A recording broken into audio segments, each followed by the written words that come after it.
פגש את הרב באיזה חתונה. תגיד, מה עשית לרב בבריסק? שיגעת אותו, מה עשית לו? לא עשית לו כלום.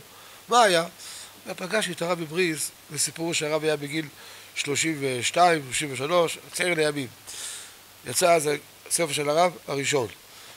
הוא ראה את הרב בבריסק מטייל ברחוב רש"י, רחוב דוד ילין, שם היה חולה אסמה, ובקראת ערב הוא היה מטייל, הרב בבריסק. הרב ראה אותו, זה הספר שהוצאתי, יביע עומר הראשון, מי אתה? ואני אביא לכם פה את הספר. טוב, טוב, תודה רבה, הסתכל. למחרת הוא פגש את הרב בבריסק, סליחה, את גאון בן שמעון, הגריז, יצחק זאב סולובייצ'יק, פגש את הרב בן שמעון. הוא אמר לו, תגיד, אתה מכיר את הספר פלוני, יביע עומר?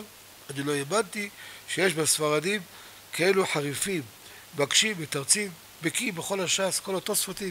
לא האמנתי שיש דבר כזה. הספר הזה הגיע לידי, עשיתי על זה משמר, לא יכולתי לעשות את הספר. כל הלילה למדתי, שיגע אותי הספר הזה. כל זה מספר גאון בן שמעון, מספר את זה לרב. מה עשית לרב בן שמעון בבריסק? שיגעת אותו, מה עשית לו? מה עשית לו כלום? נתתי לו מתנה הספר, מה עשיתי לו?